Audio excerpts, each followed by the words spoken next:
지난 시간에 성경의 영적 의미, 즉 신비적 의미, 이거 서로 우리가 이제 하느님을 만나서 머물러서 하느님의 것에 젖어서 그렇게 우리가 형성되고 그렇게 이제 알아듣게 되는 걸 얘기하는 결실을 말하죠. 영적인 의미.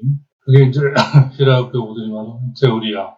그렇게 하게 한 재료, 기본 바탕이 스토리아. 인생의 사건들. 구체적으로 성경으로 치면 성경의 이제 글자, 문자죠. 고 머물러서 영적인 의미로 다가오는. 거기에 필리스트인들은 이제 반대를 하는 거죠. 그걸 자기 걸로 결국 메우는 거죠.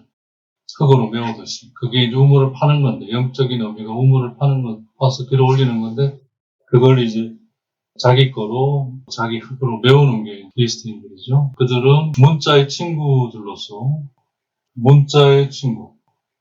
이게 뭐냐면 스토리아에만 머물러 있는 사람이죠. 글자에만 머물러 있는 사람. 우리로 치면 이제 그런 것이 이제 말꼬투리 잡고 이러는 걸 말하죠. 내용, 맥락을 알아듣는 게 아니라 그게 이제 자기 흙이 되는 건데요. 문자의 친구들이죠. 필리스틴들은 영적인 의미를 전하는 오르게네스 자기에게 중상모략을 하고 덫을 이제 뻗치는 요구한다. 그게 이제 다툼이죠. 싸움이고 그건 뭐 자기 자신과의 관계에서도 일어나죠. 자, 여기서 오리게네스는 결국 자신의 적이죠. 그 문자의 친구들, 필리스틴들.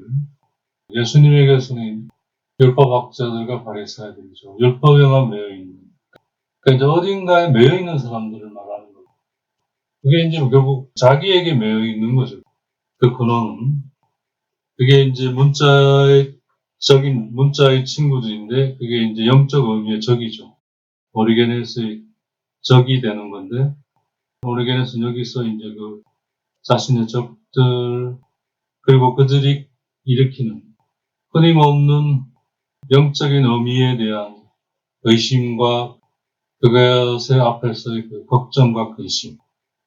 왜냐하면 이제 문자의 친구들은 결국 영원한 것을 결국에 이르지 못하기 때문에 끝없는 걱정과 근심 속에 있게 될 수밖에 없습니다. 그러니까 계속 그걸 또 해결하려고 하는 거죠. 그런 점에서 오르게네스는 여기서 자신의 적들과 그들의 끊임없는 걱정과 근심을 불쌍히 여깁니다. 영적 의미에 자리 잡고 있는 오리게네스는 두 부류로부터 집중적으로 공격을 당하는데요. 한 부류가 소위 알레고리라는 게 이제 스토리아에서 테오리아로 넘어가는 그 과정을 말하는 겁니다. 즉 글자가 참된 내용이 되는 그거 과정을 이제 알레고리라 하죠. 쉽게 얘기하면 이렇습니다. 스토리아는 비둘기로 나타나고 비둘기죠. 근데 이제 그 비둘기가 성령을 나타내잖아요. 자, 이때 비둘기하고 성령은 사실 같지 않습니다. 그래서 비둘기는 스토리아에 해당이 되고 성령은 테오리아에 해당이 되는데 이게 이제 신앙 안에서 믿음으로 하나님의 이끄심으로 비둘기가 성령을 드러내주는 연결이 되는 거죠. 자, 이게 스토리아에서 테오리아로 건너가는. 자, 이거는 이제 비슷한 유비라는 어떤 과정을 통해서 A와 비둘기와 B, 성령이 전혀 다른데 유비라는 즉 신앙 안에서 하느님께서 그것을 드러내주는 것을 복줘줘서 그게 인도해주는 것으로 가는. 그래서 A와 B는 비둘기와 성령은 전혀 다른데 하느님 안에서 비둘기가 나를 성령으로 인도해가는 이 안에서 즉 스토리아에서 테오리아로 건너가면서 같은 선상에 있는 거죠. 왜냐하면 비둘기가 성령을 가리키고 있기 때문인 거죠. 그런 점에서 같은 선상에 있는 거죠. 자, 이걸 알레고리라고 합니다. 이게 이제 영적인 의미가 드러나는 건데요, 여기서. 근데 교회 안에서도 이러한 문자에만 치중하고 이런 알레고리의 적대적인 그룹이 있었어요. 특히 유다인들이 그래요. 그게 인간의 가장 큰 죄거든요. 왜냐하면 인간이 다른 윤리적인 죄나 형사적인 죄는 알아차려요. 그렇게 해서 그걸 안 해요. 나쁘다는 걸 아니까. 근데 이제 그보다 더 깊은 죄, 안 보이는 죄, 이러한 그 존재론적인 죄, 자기가 어딘가에 붙들려 있는, 또 자기가 뭔가 좋아하든 선호하든 뭐 어떤 이유로든 그걸 붙들고 그게 지배당하면서 그게 전부이냐. 그래서 그게 마치 이제 나중에 하느님에게서 온 것에도 불구하고 하느님 전체를 말하는 그러한 것에 붙들려 있을 때 문자의 친구가 되는 거죠. 필리스틴들이 되는. 자, 이게 이제 예를 들면 대표적 유다인이죠. 그래서 그 유다인들, 특히 바리사 율법학자들이 결국 예수님을 죽이죠. 왜냐하면 결국 받아들이지 못하면 나중에는 이제 그 충돌 안에서 결국 없애게 됩니다. 근데 이제 지금 없앨 수 없으니까 지금은 미워하죠. 자, 이제 예수님의 경우는 이제 그거 앞에 여러 죄의 상황이 있었지만 인간의 가장 깊은 그 내면의 죄가 일으키는 순환과 죽으심 앞에 그걸 받아들이시기로 하시는 거죠. 그러면서 그것이 당신의 반에 기록된 것들이 이루어진, 자, 그게 이제 당신이 본래 우리를 위해서 입고자 했던 그 영광을 실제 이제 인간으로서도 그 영광스럽게 되는, 그걸로 또 성부를 영광스럽게. 그래서 이제 이 영광스럽게 되어서 비로소 이제 나중에 오순절 때 성령께서 모두 네가 알아볼 수 있게 이제 나타나실 수 있고. 이렇게 연결이 되는 거거든요. 이 부분에 있어서, 유다인들은 계속 그렇게 이제 알레고리를 별로 못 넘어온 거죠. 영주주의자들이 되게 그렇습니다. 오늘날에 이제 한국 기독교 안에 있는 이단들이 다 문자의 친구들이에요. 문자에 사로잡혀서 문자에 집착하면서 그걸 또 자기 일을 위해서 쓰잖아요. 자, 그게 있고 또 한 부류는 외부에 있습니다. 세속적인 학문을 추구하는 이들이 그 알레고리에 대해 자기들이 정권을 갖고 있다고 믿고, 왜냐하면 이제 사실 자기들이 보기에 알레고리는 그 무슨 난해한 시라든지 이러한 것들을 이야기한 문학의 한 방법으로 자기들이 보완해냈다고 생각을 하지만 사실은 그 이전부터 인간이 하나님을 닮은 인간들이 일어나는 일들에 대해 하느님을 경험하면서 그걸로 말과 글로 쓰고 기록하고 전하고 한 그런 거 안에 이제 알레고리가 다 들어가 있었던 거거든요. 근데 이제 그들은 이제 그런 걸 모르니까 또 인정하지 않으니까 자기들만이 그 이제 알레고리를 갖고 있다고 이제 여기고 오리게네스가 그걸 이제 표절해서 쓰고 있다고 이제 고발을 하는 거죠. 그들의 방법을 성경을 이해하는데 해석하는데 부당하게 사용하고 있다고 이제 여기는 거죠. 그러니까 이제 계속해서 이제 오리게네스에 대해 시비를 걸고 중상모략을 하고 덫을 놓고 적대적인 행위를 계획하고 행위를 하는 문제, 이런, 그래서 이제 뭐 일생 내내 그거에 시달렸죠. 그 공격에. 교회 안에서. 그래서 이제 이러한 알레고리 안에는 어떤 플라톤적인 요소들이 있는데요. 그런 점에서 이제 플라톤은 그 자체는 굉장히 위대한 사상가지만 신앙이 없는 접근이기 때문에 근본적인 관계에 또 부딪히는 거죠. 어쨌든 이 부분은 그 플라톤적 요소를 갖고 있는 부분인데요. 플라톤에 따르면 이 세상에 있는 것들은 영원한 것들에 대한 그림자, 수형이죠. 자, 그러니까 영원한 것들이 이 세상의 것들을 비춰주고 있는 거죠. 그 말은 뭐냐면 이 세상에 있는 것들은 이제 영원한 것들을 드러내주고 있는 건데, 근데 이제 이 세상의 것들은 가잖아요. 사라지는 거잖아요. 그러니까 이제 영원한 걸 드러내주기만 할 뿐인 거죠. 그러니까 이제 우리는 이 사라져가는 이 세상의 것들을 통해 영원한 것을 추구하고 나가야 된다. 그래서 이제 그 이데아론이 거기서 나오는 거죠.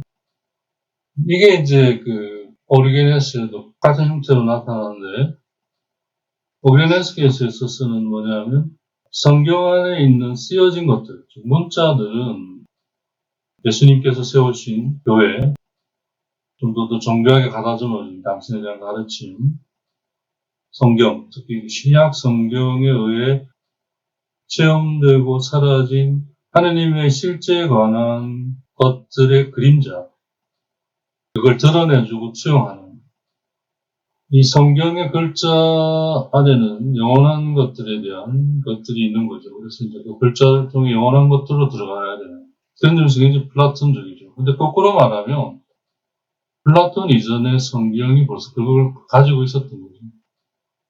이제 당시 이제 그 교부들 시대의 그 주된 사상 흐름이 이제 히랍 철학의 흐름이 강하기 때문에 사람들이 이해할 수 있도록 그걸 이제 빌려다 쓴 거죠.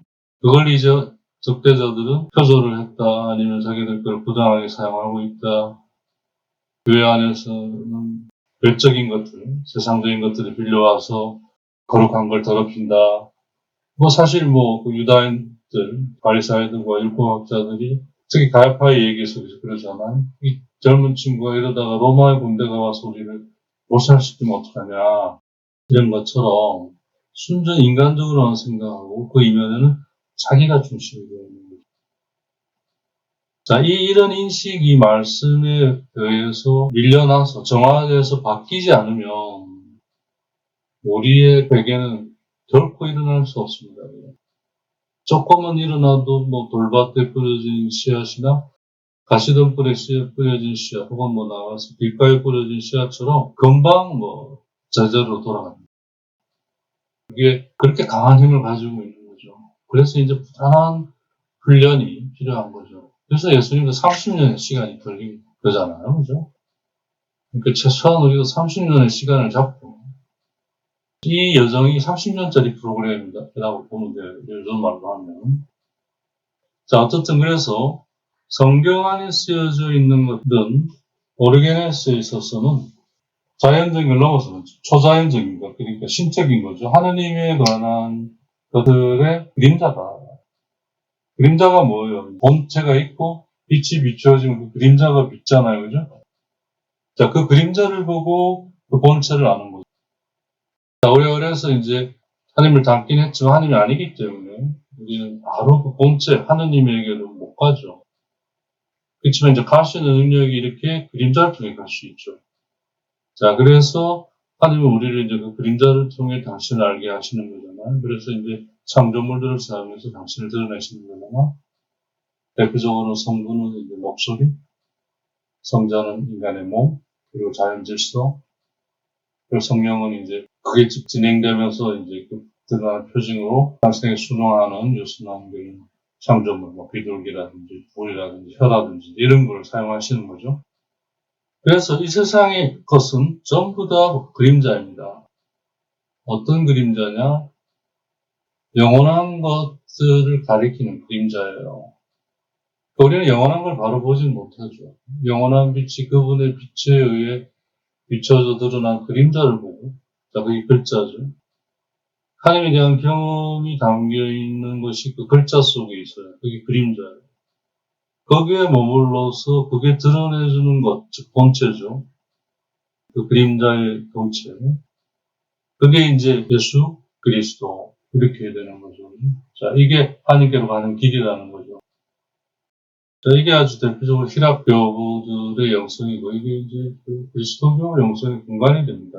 바로 이제 예수님이 그렇게 나오신 거잖아요. 그래서 이제 그 복음서를 보면 예수님은 글자를 통해 구약의 역사서, 연사, 시편을 통해 하나님을 알아갔고 유다 지도자들인 바리사의 율법학자들은 그때까지 하나님이 허용해 주신 잠시 그걸 이제 그렇게까지 못 나가니까 잠시 이제 율법을 통해 자기들을 지키게 해주셨는데 그게 전부이냐 붙들어 버림으로써 결국 최종적으로는 그게 결국 하나님을 죽이게 되는 거죠. 안 받아들이는 거죠. 그리고 하나님은 계속 그걸 일깨우고 있으니까 귀찮죠. 그런 맥락에서 그 죄가 드러낸 그 상황을 이제 예수님이 순환과 죽으심의 걸로 받아들이시는 거죠. 그래서 스스로 원하신 순환이 다가오자 이렇게 되는 거죠. 그렇게 받아들이신 이유는 그걸 통해 인간의 가장 지면에 있는 죄의 모습이 드러나게 하고 동시에 그래서 당신이 그걸 받아들이고 짊어지심으로써 그게 인간의 죄의 가장 근원적인 그 부분에 대한 것들에 대한 우리의 그거를 다 짊어지고, 죄의 대가를 짊어지고 가시기로 하신 거죠. 그것도 당신이 예언자들을 통해 당신의 영인 성령을 통해 드러내 주신 거고, 그걸 이제 당신이 오셔서, 인간으로 알아가시고, 그렇게 이제 당신을 내놓으시고, 그렇게 이제 하나님이 이끌어 가신 거죠. 그게 이제 하나님이 함께 하신 거죠. 결국 그분이 우리의 그것 죄에 대한 대가까지 다 짊어지고 가주셨기 때문에 우리는 그래서 당신을 만나서 아는 것에만 전념할 수 있게 해주신 거죠. 그러니까 이제 이걸 모르면 우리 이제 우리 죄에 대한 대가를 치려고 막 하는 거예요. 근데 사실은 벌써 치러졌어요. 우리는 그걸 알면 돼요, 깊이. 자, 그럼 진정으로 우리 죄에 대한 대가를 어떻게 치러야 되냐? 그분이 하신 그 의도죠. 내가 다 치렀으니 너희는 나와 나를 보내신 걸 아는데 전념해라. 그러면 그게 너희의 죄의 대가를 치르는 것이다. 자, 이렇게 되는 거죠. 이게 이제 영적인 의미이고, 신비적인 의미이고, 영원한 것들을 이루는 어떤 구성 요소들인데, 이걸 모르게 되면, 우리 속에서 믿는다 하더라도 자기를 위한 믿음이 되고, 결국 자기 자신을 정화하고 뭐 이러려고 막 계속 하는 거예요. 그럼 그게 이제 결국 필리스틴들처럼 돼서 자기의 그것이 자기 그거로 메우게 돼요. 그걸 지금 얘기를 하는 거예요. 흙이라고 하는 테라가 이제 라틴어로 흙이거든요. 이 흙이 바로 필리스틴들이 우물을 이걸로 메꿨잖아. 자, 이거의 형용사가 테레누스예요. 지상적인 흙을 가진, 그러니까 지상적이고 세속적인 것이 되죠. 이게 이제 나중에 육적인 의미, 세상적인 의미, 이런 말로 이제 되면서 바리사인들 혹은 이제 성경에 대해 바리사이들처럼 그렇게 그걸 모방해서 따르는 이들을 통틀어서 세속적 의미, 영적인 의미에 반대되는 세속적 의미, 이런 이제 좀 이제 부정적인 의미, 나아가서 이제 알레고리에 의한 스피리트의 영적인 의미로 볼 때 경멸적인 의미도 이제 들어가게 되는 이제 그런 이제 것까지 나아가는 거죠. 그래서 우리는 이제 이삭의 종들, 그리고 그 종들이 이루어놓은 우물을 함께 하면서 마시고 또 그걸로 힘을 내서 파면서 그 종들에 함께하게 된 우리들은 이제 거기에서 나온 생명의 물, 그 생명의 샘과 그 물, 그 원천을, 그 샘을 사랑하게 되었고, 그 결과 우리는 이제 그러지 않는 이들. 그래서 결국 거짓말을 할 수밖에 없고, 거짓말을 하는. 그들이 아무리 참된 걸 얘기한다 하더라도, 하느님에 관한 것이 아닌 것을 얘기하는 것. 결국 그건 거짓말이 되고, 하느님에 관해서. 그리고 이제 그건 속이는 것이 되는 거죠. 신앙 안에서 볼 때. 왜? 신앙 안에서는 모든 것이 하나님에게 시작해서, 하나님을 통해서, 하나님에 의해서, 하나님에게로 이제 완성이 되고, 그 결과물이 우리 것이 되는데, 그게 이제 하나님이 원래 하신 목적이고, 그래서 유일무이하신 하나님이 우리를 위한 하나님, 임마누엘 하나님으로서 삼위 하나님이 되시는 거잖아. 이게 성부에서 성자가 되는, 하나님에게서 하나님이 나오는 이제 이 구조인데요. 이거가 아니면 모든 건 거짓말이 결국되고 속이는 것이 되는 거예요. 자, 우리가 이삭의 종들이 되면 될수록, 즉 이삭을 따르는 사람이 될수록 우리는 이들로부터 멀어지게 될 거고, 그게 이제 아브라함이 보여줬던 것대로 내가 보여준 것을 떠나라. 이게 할례, 그리고 이제 세례. 그래서 이제 이스라엘 백성이 이제 이집트를 떠나 이제 바다를 건너고 사막을 건너잖아요. 이게 다 세례를 말하는 거죠. 즉, 이 세상의 삶도 우리가 이제 그걸 거쳐가는 거죠. 그러니까 그걸 모르면 이제 고통스러울 수밖에 없죠. 왜 고통스럽냐면 결과적으로는 자기가 있어서 고통스러운 거예요. 외롭고. 아무튼 이런 것에 있지 않는 한, 즉 영적인 의미로 나아가지 않는 한은 모든 것이 다 결국은 거짓말이 되고 속이는 것이 된다. 분명히 세상적인 것들이 우리 안에 많은 것들을 도와주고 하죠. 하지만 그게 결국 우리를 하나님을 아는 것에 이끌지 못하고 결국 우리는 그거에 쏟고 또 그걸로 우리가 또 남을 속이게 됩니다. 그걸 벗어날 수가 없어요. 그래서 이삭의 종들처럼 우물을 해야만 거기서 멀어질 수 있고, 그리고 거기서는 떠나는 수밖에 없어요. 그래서 이삭이 떠나잖아요. 자, 대립이 일어나니까 떠나고, 싸움이 일어나니까 떠나고, 그게 없어서 비로소 이제 머물잖아요. 마찬가지로 우리도 그 말씀 안에 있고자 할 때 그게 나와의 싸움이 일어나고 대립이 일어나면 여기서 떠날 수밖에 없어요. 잊지를 못하죠. 그 싸움에서 이길 수가 없기 때문에. 왜? 다 외워지니까. 이제 그 과정을 우리가 계속 이제 반복하면서, 거쳐가면서 눈을 떠가는 거거든요. 그래서 하나님이 이제 밀과 강아지를 두도록 해주신 거죠. 자, 그래서 이제 우리는 이러한 거짓말과 남을 속이는 이런 사람들로부터 멀어져서 그들이 사랑한 그 땅에 그들을 내버려 두자. 어떻게 할 수가 없다. 왜냐하면 그들은 결코 우물을 파려고 하지 않기 때문이죠. 오히려 파면 메우려고 하니까. 그래서 우리는 결코 이 생명의 샘에 파는 거를 중단하지 말자. 카타리나 성령 기도에 대해 얘기하신 것 가운데 기도를 이루는 중요한 세 요소가 있는 거예요. 그게 이제 복디뉴엘, 복괄, 방달. 기도를 이루는 세 개의 중요한 어떤 요소가 복디뉴엘, 계속했어요. 그게 뭐죠? 부모를 파는 걸 멈추지 말아요. 그리고 복괄이 뭐냐면 부르는 거잖아. 일단은 기도문을 읽고 성경을 읽고 하는 그런 것이 다 복괄에 들어가죠. 그렇게 되면 복괄은 그 기도를 제1선으로 불러오는 역할을 해요.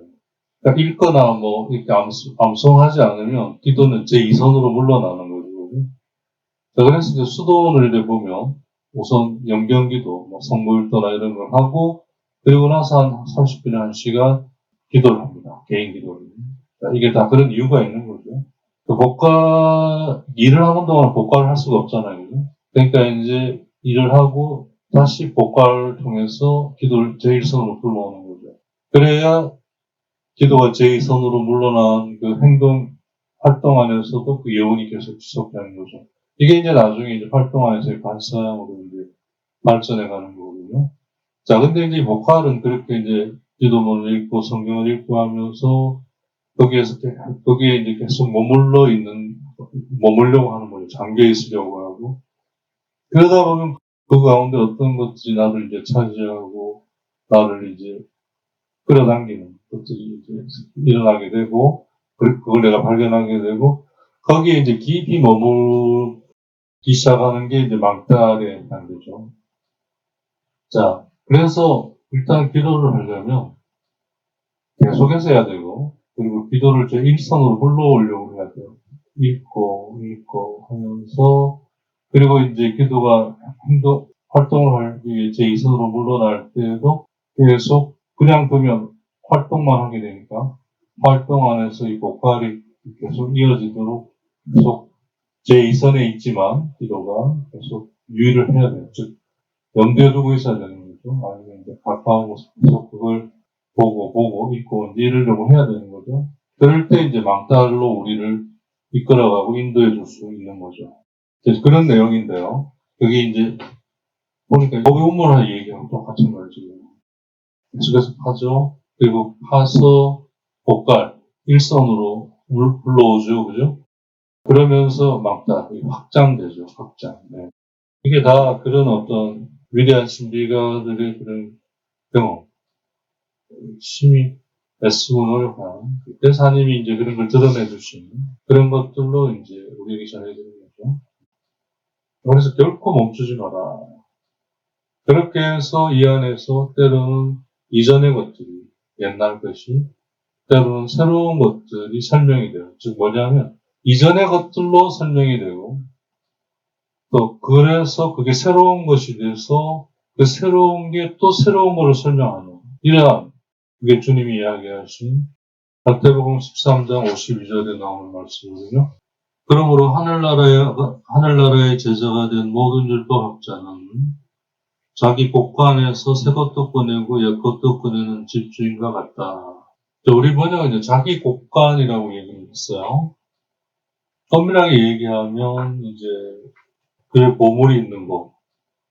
즉 그의 보물이 뭐냐면 하느님에 대해 이렇게 머물러서 알아듣게 된 영적인 의미를 말하는 거거든요. 그 영적인 의미 안에서 이전의 것들을 꺼내고 또 새로운 것도 꺼내고, 이 말이 뭐냐면 보물 안에서 이 보물로부터 옛 것이 이해되고 새 것이 드러나고, 이런 말이죠. 그게 영적인 의미로 모든 것이 옛 것도 새 것도 다 아우러지는, 이게 이제 화해죠. 이 화해가 이제 용서를 낳고 모든 게 좋은 것이 되는 거죠. 거기에 어쨌든 작용하고 쓰였던 모든 것들이, 심지어 우리의 죄마저도, 그게 이제 용서죠. 좋은 것이 되고, 그게 이제 화해죠. 내 입에서 그게 이루어지는 거죠. 내 입에서 나가는 말이 반드시 이루어지고 돌아온다. 그게 이제 내 안에 계신 하느님을 구성해서 그게 나를 이루는 거죠. 이게 하늘나라. 자, 이게 이상하게 좀 이런 얘기입니다. 그 다음에 이제 세상의 학문에 대한 무능함, 도전적인, 도발적인 대목인데요. 세상의 학문이라고 하는 것이 인간 지성으로만 이제 추구하는 학문을 말하는 거죠. 그때나 지금이나 언제나 세속적인 것들은 끊임없이 우리를 둘러싸고 있는데요. 프로판노 하면 이제 세속적인 이런 말이죠. 취향스 하면 이제 그거를 세속적인 학문 이런 뜻으로 뭘 말하냐면 이제 인간 지성으로만 추구한 알을 말하는 거죠. 이제 그것이 가지는 무능함을 얘기하고자 합니다. 오리게네스가. 지금 이 시간에, 그러니까 이제 오리게네스가 설교하고 있는 이 시간에 이제 내가 말하는 걸 듣는 사람들 가운데 세상적 학식에 있어서 능통한 사람들이 있을 것이다. 아마 그들은 다음과 같이 생각할 수도 있다.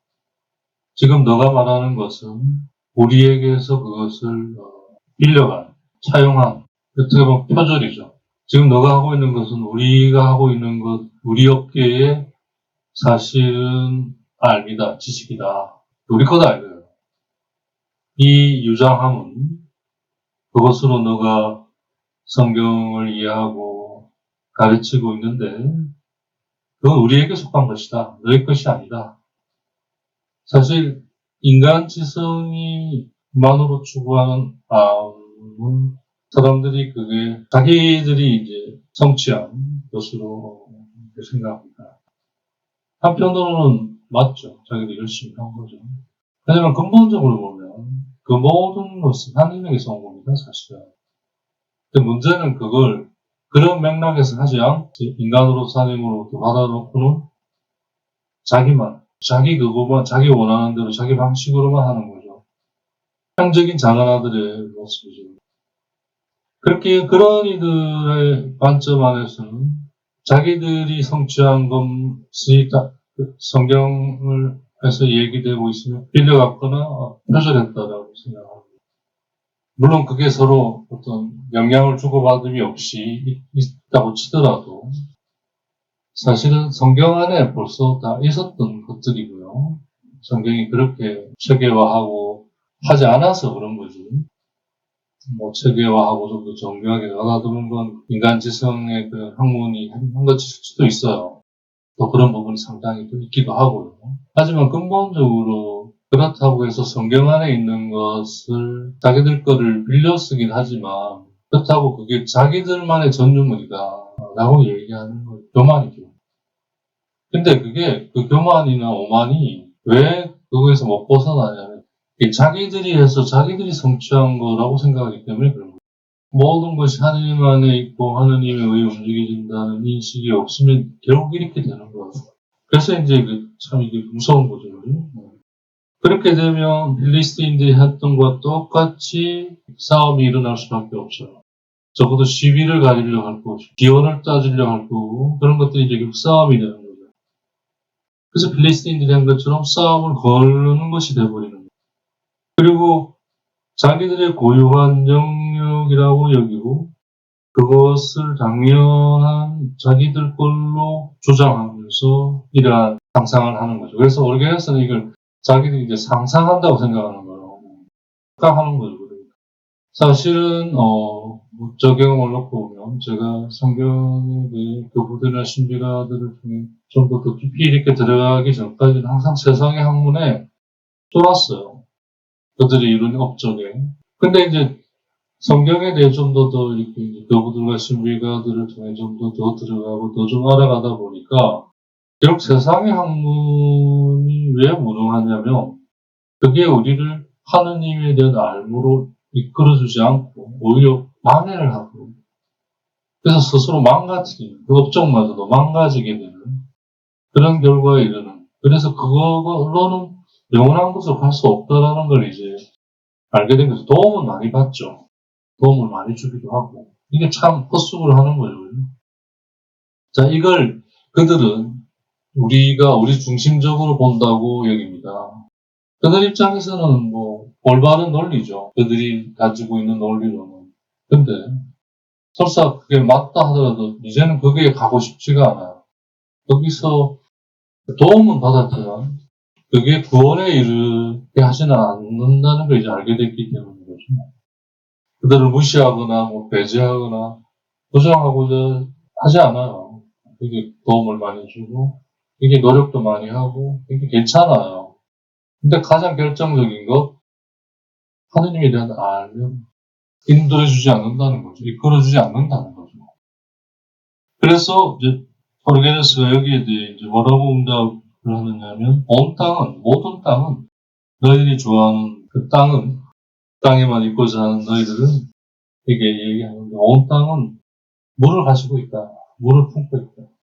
그렇지만 필리스인들인 너희는 온 땅에 물을 품고 있다고 해서 땅의 것들만을 평가하고 참된 것이라고 여기면서 온 땅에 있는 물을 발견하지는 못한다는 거죠. 왜냐하면 발견하면 흙으로 내어버립니다. 그러니까 그 말은 뭐냐면 발견을 해서 자기들에게 도움이 되고 유익하고 좋은 것만 취하고 나머지는 덮어버린다는 거죠. 사실 자기들에게 좋고 도움이 되는 거는 사실은 마태복음에서도 얘기하는 것처럼 하나님이 구하지 않아도 우리에게 주셔요. 우리에게 필요한 거기 때문에 그걸 파서 하느님에 관한 것을 알아가야 되는데 그건 자기들 관심사가 아니니까 그죠? 그러한 것들 안에서 자기들에게 유익하고 도움이 되는 것만 하고 나머지는 자기 흙으로 덮는 것이 되는 거죠. 그러니까 필리스틴들 그들은 결국 세상의 것들만을 높이 평가하는 세상의 것들만이 전부라는 그러니까 이제 온 땅에 있는 물을 할 줄을 몰라요. 즉, 스토리에만 머물러 있는 거죠. 문자 혹은 일어난 거에만 머물러 있는 거죠. 자, 이게 이제 필리피서 3장 19절에 좀 찾아볼 수 있습니다. 18절부터 보면, 내가 이미 여러분에게 자주 말하였고, 지금도 눈물을 흘리며 말하는데, 많은 사람이 그리스도의 십자가의 원수로 살아가고 있습니다. 그들의 끝은 멸망입니다. 그들은 자기네 배를 하느님으로, 자기네 수치를 영광으로 삼으며 이 세상 것만 생각합니다. 이 세상 것만 생각합니다. 자, 자기네 배, 자기 배부른 거, 그게 하느님입니다. 자기가 하느님이라는 얘기죠.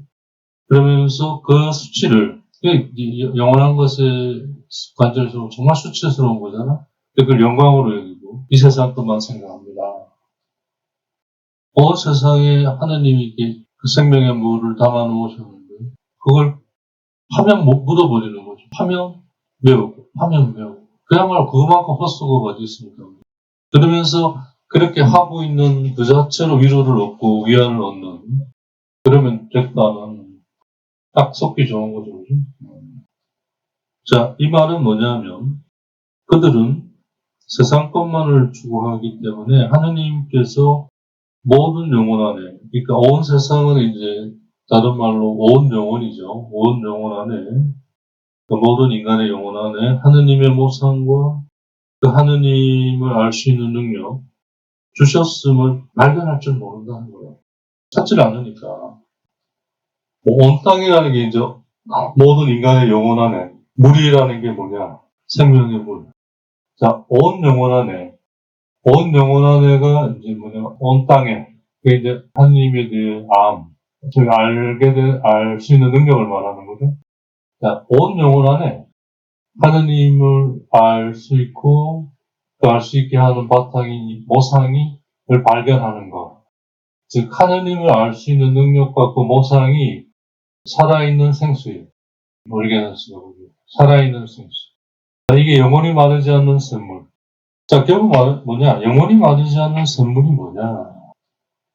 우리 안에 하느님의 모성을 있음을 알고, 그걸로 하느님을 알아갈 수 있는 거, 또 그래서 알아가는 거, 이게 영원히 마르지 않는 샘물인 거죠.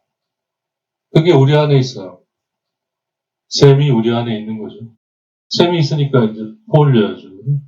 그 샘이 땅에 있잖아요. 영혼 안에 있는 거죠. 근데 필리스틴들, 즉 세상의 것들만 평가하는 이들은 그걸 할 줄 몰라요. 왜? 이게 있는지도 모르니 찾을 리도 없고 찾질 않으니 발견할 수도 없고 이렇게 돼요. 있는데 없다고 생각하니까. 있다고 생각해야 뭐 찾으려고 하고 찾으려고 해야 발견할 수가 있는 거 아닙니까? 그래야 그 안에서 이제 그걸 사용할 수 있잖아요. 그죠? 없다고 여기버리니까. 믿는다는 거, 믿지 않는다는 게 이렇게 차이가 나는 거죠. 근본적인 차이가 나는 거죠. 자, 그래서 온 땅에 물이 있다는 거는 온 영혼 안에 하느님에 대한 알매 능력과 모상이 있다. 그걸 발견하지 못한다. 필리스틴들은 믿지 않으니까. 즉, 이 하느님에 대한 알매 능력과 하느님의 모상은 결국 모든 이 안에서 믿음과 믿음에 따른 진심과 그에 따른 종교적 감각. 여기서는 이제 우리가 생각하는 생각하고 듣는 종교적 감각이 아니라 영적 감각이 말하는 거죠. 그걸 가질 수 있다는 걸 모르는 거예요. 이 안에서 진심과 믿음이 이제 성장해서 우리 안에 형성된, 즉 모든 이 안에 하나님에 대한 날래종, 이제 그에 대한 바탕인 모상, 이게 있는데요. 이걸로 이제 믿음의 바탕을 둔 신심, 그다음에 쌍렐리지에. 여기서 이제 렐리지에는 보통 우리가 쓰는 종교적인 의미라기보다는 다시 있는다. 즉, 하나님과의 나와의 관계. 일어난 것이 그걸 통해 하나님을 드러내는 그걸로 하나님과 나를 다시 그걸로 이전에 이었는데 또 있고 내가 있는다는 뜻이고 그런 감각을 말하는 거죠. 그게 이제 영적인 능력을 말하는 거죠. 그게 대해 이제 영적인 의미가 나오는 거고 이렇게 되는 거죠. 근데 필리스인들은 그걸 몰라요. 세상 것만을 평가하니까. 그러니까 무능할 수밖에 없죠. 아니 가르쳐줘도 사용할 줄 모르면 무슨 소용이 있고 말을 할 줄 모르는데 말이 무슨 소용이 있겠느냐. 우리에서 여기서 이렇게 세상의 학문을 불쌍히 여깁니다. 왜냐하면 하느님에 대한 암과 그 알미 가져다주는 도덕적 완벽. 그게 뭔 말이냐면 세상의 학문은 우리를 하느님에 대한 암과 그 알미 가져다 준 그 알미 이제 우리를 그렇게 형성시키면 그렇게 우리가 이제 행동하게 되잖아요. 그걸 말하는 거죠. 그게 완전함이라는 거예요. 완벽함이 아니라 우리는 완벽함이 있지 않고 완전함이 있어요. 그게 뭐냐면 하나님에 대한 알무로 형성되어 그렇게 행하게 되겠죠. 그렇게 형성됐는데 소가 소의 행위를 하지 뭐 말의 행위를 하나 예를 들면 그렇게 형성되면 그렇게 살게 되잖아요. 그죠? 그게 바로 페르펙션이라는 거예요. 완전함이죠. 즉 완덕. 여기에로 이르게 하지 못하는 어떤 것도 다 소용없다는 거예요. 특히 세상의 학문이 그렇다면 학문하는 거지 그게 무슨 소용이 있냐 이거죠. 그래서 불쌍히 여겨요. 더더욱이 이런 세상의 학문은 어떤 것에도 도움이 되지 못할 뿐만 아니라 물론 인간이 세상적으로 사는 데는 도움을 주겠지만 하나님을 아는 데는 도움을 주지 못하고 결국 선에 대한 것보다는 오히려 더 악에 대한 경우를 더 드러내고 그건 결여된 지혜. 더 정확하게 말하면 폴하면 미쳐버립니다. 미친 지혜. 선보다는 블릭기더비양, 선보다는 더 악의 경우를 더 다루고 미친 지혜를 형성합니다. 지혜긴 지혜인데 미친 지혜. 그래서 세상적인 걸 가지고 믿음으로 나아간다면 믿음으로 세상적인 걸 나가는 게 아니라 세상적인 걸로 믿음에 나아간다면 그건 결국 영적인 사생아가 될 수밖에 없을 것이다. 여기에서 항상 교만을 가져오는 학문, 알미 결국 교만을 가져다 주는 그런. 그래서 이제 세상의 것은 학문은 무능하다. 네, 그래서 바로 여기서 이삭의 종들의 작업, 우물을 파는 것이 얼마나 의로운 것인가를 드러내주고 성경이. 그래서 온 땅에서 그들은 생명의 샘을, 생명의 물이 있는 샘을 파요. 그게 이제 너희는 가서 성부와 성자와 성령의 이름으로 죄를 베푸고 내가 가르친 것을 내가 알려준 것을 가르쳐라. 그래서 이제 이 생명의 샘이 결국 확장이고 그 확장이 이제 하나님이 삼위 하나님이라는 그거잖아요. 그죠? 그래서 성부와 성자와 성령의 이름으로 세례를 베푸는 이 얘기가 예식이 이제 형성이 되는 거죠. 그죠? 그래서 모든 영혼 안에는 하나님의 말씀이 담길 수 있는 능력, 내정과 거기에 대한 바탕, 이마지가 있다. 자, 그걸 선포해라. 그리고 그것이 이제 결국 거두어줄 결실. 그 결실을 거두어라. 거기에 내가 너희와 함께 영원히 있겠다. 이렇게 말씀하셨던 거죠. 자, 여기서 이제 이삭의 종들의 새로운 이삭의 아주 대표적인 종을 바울로 봅니다. 새로운 이삭. 즉, 새로운 이삭이 이제 그리스도시잖아요. 예수 그리스도. 그분의 종의 사람, 바울의 예를 이제 드는데, 만일 여러분들이 보고자 한다면 새로운 이삭의 종들 중에 거꾸로 이제 이방인의 땅에서 어떤 위대한 우물을 팠던 사람들을 보고자 하느냐. 그러니까 이삭의 종들 가운데 한 사람이 유일하게 이방인의 땅에서 어떤 위대한 우물을 팠는데 뭘 보고 싶으냐. 그렇다면 바울에 주목해라.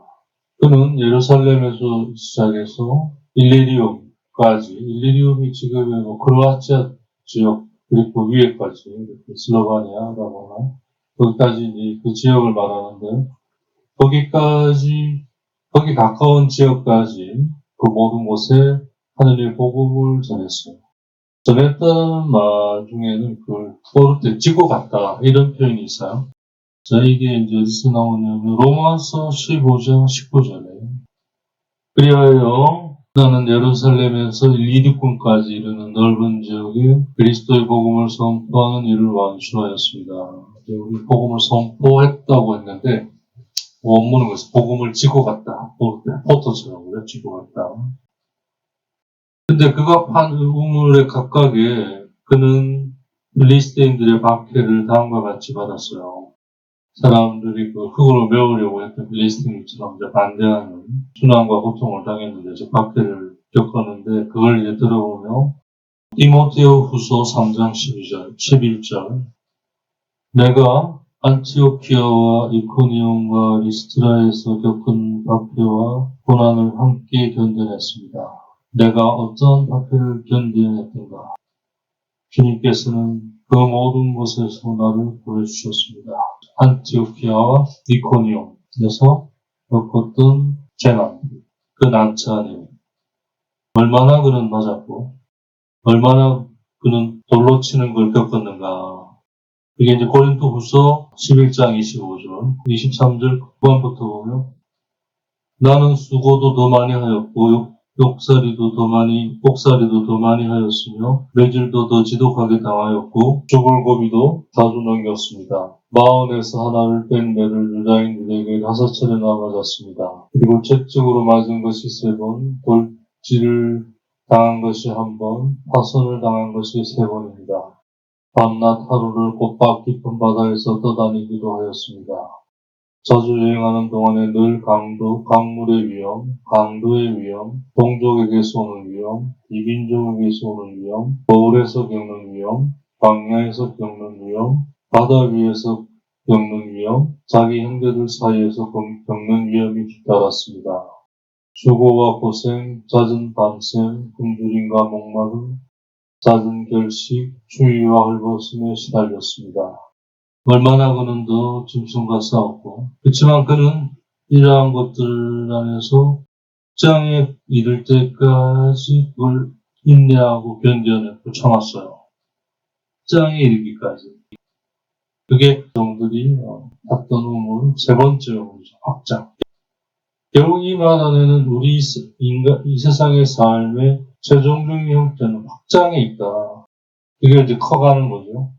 자, 그걸 통해 일단은 이 세상은 정화에 초점을 맞추고 저 세상은 조명에 초점을 맞추죠. 정화의 시기이기 때문에 모든 게 용서가 되는 거예요. 진짜 자비였대요. 하나님이 자비하심이 가장 분명하게 드러난 게 이 세상의 삶이에요. 그래서 확장에 이를 때까지 인내해야 할까, 참고 견디고 인내할까. 이게 우리의 완전함. 여기에 우리의 완전함이 있는 거죠. 인간의 완전함. 자, 참고 견디고 인내할까. 이럴 때까지. 어디에 이를 때까지? 확장에 이를 때까지 그는 참고 견디고 인내할까.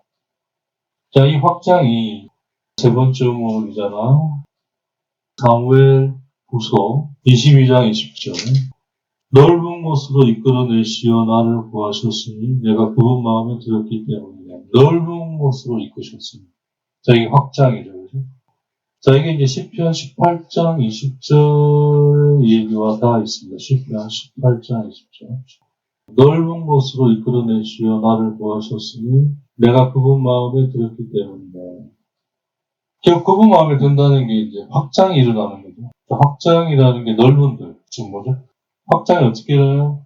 내가 하나님에 대한 알미 깊어지고 커져가면서 이게 확장이고 그만큼 내가 형성이 되고 이게 백성이 되죠. 자, 이게 이제 영적인 의미로 이루어지는 거예요. 이게 바울에서 아주 잘 보입니다. 그게 이제 교회죠. 그 확장의 상태가 엄밀하게 하느님의 백성이고 하느님의 자녀이며 백성이고 그 모임이 교회. 그 교회를 세웠다라는 거죠. 즉 확장을 세웠다라는 거죠. 온 땅 위에. 실제로 땅 위에서 그리고 인간의 마음 안에 영혼 안에 교회를 즉 확장을 세웠다. 그 우물의 얘기를 들어서 참 아름다운 성경의 내용들이 있다는 게 참 놀랍습니다. 오늘 여기서 마치도록 하겠습니다.